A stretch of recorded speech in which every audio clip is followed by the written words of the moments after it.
Have you ever watched someone rise from nothing to everything, only to lose it all so quickly that even the people closest to them could barely understand what happened? Because this one is different.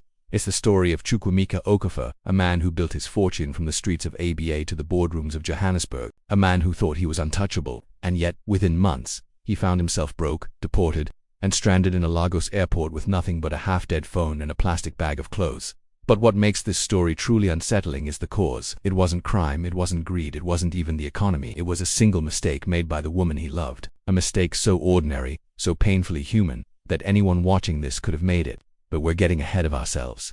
Let's start from the moment everything looked perfect. Everyone in his hometown called him Emeka the hustler, but not in a bad way. He was the kind of person who could sell sand in the desert and make a profit. He started small, importing phone accessories from Dubai, shipping them to Anisha and flipping them at a profit. Eventually he expanded into logistics, then into property, then into agricultural exports to South Africa.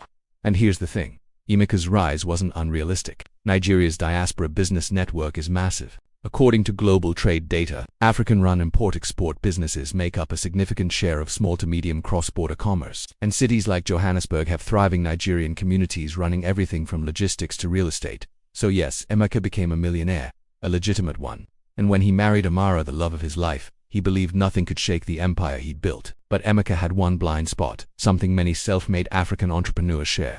He trusted himself so much that he put every property, every account, every license, every contract in his own name. No partners, no backups, no safety nets. And the one time he wasn't paying attention, that gap opened just wide enough for disaster to slip in. It began innocently. In South Africa, where Emeka's business was headquartered, company addresses must be updated any time a business relocates, even within the same neighborhood.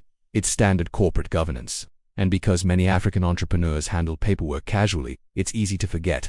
One weekend, while Emeka traveled back to Nigeria for a family event, a routine business letter arrived. Amara, trying to help, decided to submit the address update online.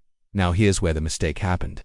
She entered the correct street, the correct building, the correct unit, but missed one letter in the postal code, one tiny error, one keystroke, and that small mistake set off a chain reaction. When the corporate registry followed up with Emeka's office, the letter went to the wrong sorting facility and bounced back. According to protocol, this triggered a business compliance flag. Compliance flags sometimes trigger deeper financial reviews, and financial reviews, especially for foreign business owners, can trigger immigration checks. It wasn't personal, it wasn't targeted. It was just the system doing what it's designed to do. But Amara didn't know. Emeka didn't know. Nobody knew.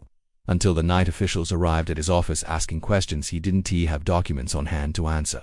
Still, he believed it was nothing, a misunderstanding, a clerical issue. But compliance systems are automated. And once certain triggers activate, they don't wait for explanations. Within days, Emeka's business accounts were frozen pending review. His export containers were held at the port. Payment delays triggered contract penalties. Tenants couldn't reach him, staff panicked, and because everything was in his name, the entire operation bottlenecked.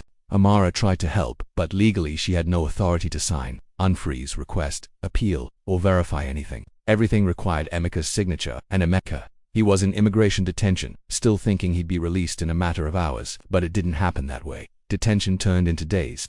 Days turned into weeks.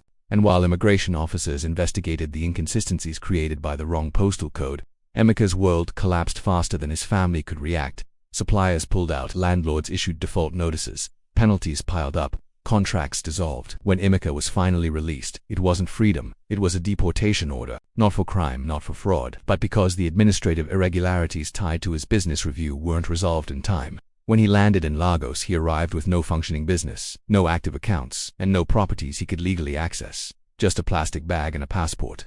People at the airport thought he was just another returning traveler. They didn't know he'd lost a multi-million-rand empire. It took months of shame, silence, and trying to rebuild from scratch, before Amara finally confessed. She told him, voice trembling, "Emeka, that address update, I submitted it. I think I mistyped something. I was only trying to help." He didn't shout, he didn't blame her, he didn't even speak. He just nodded slowly, as if the missing piece finally slid into place. And here's what he told a close friend later. "It wasn't her mistake that ruined me. It was that I built everything depending on one man, myself, and he wasn't wrong." Success isn't only about what you build, it's about what you protect. And sometimes, the fall isn't caused by betrayal or misfortune, but by the tiny details no one thought could matter. This story isn't about South Africa or Nigeria, or immigration. It's about how fragile success is, how even the strongest foundation can crumble if one small detail is ignored. And if Emeka's story teaches anything, let it be this.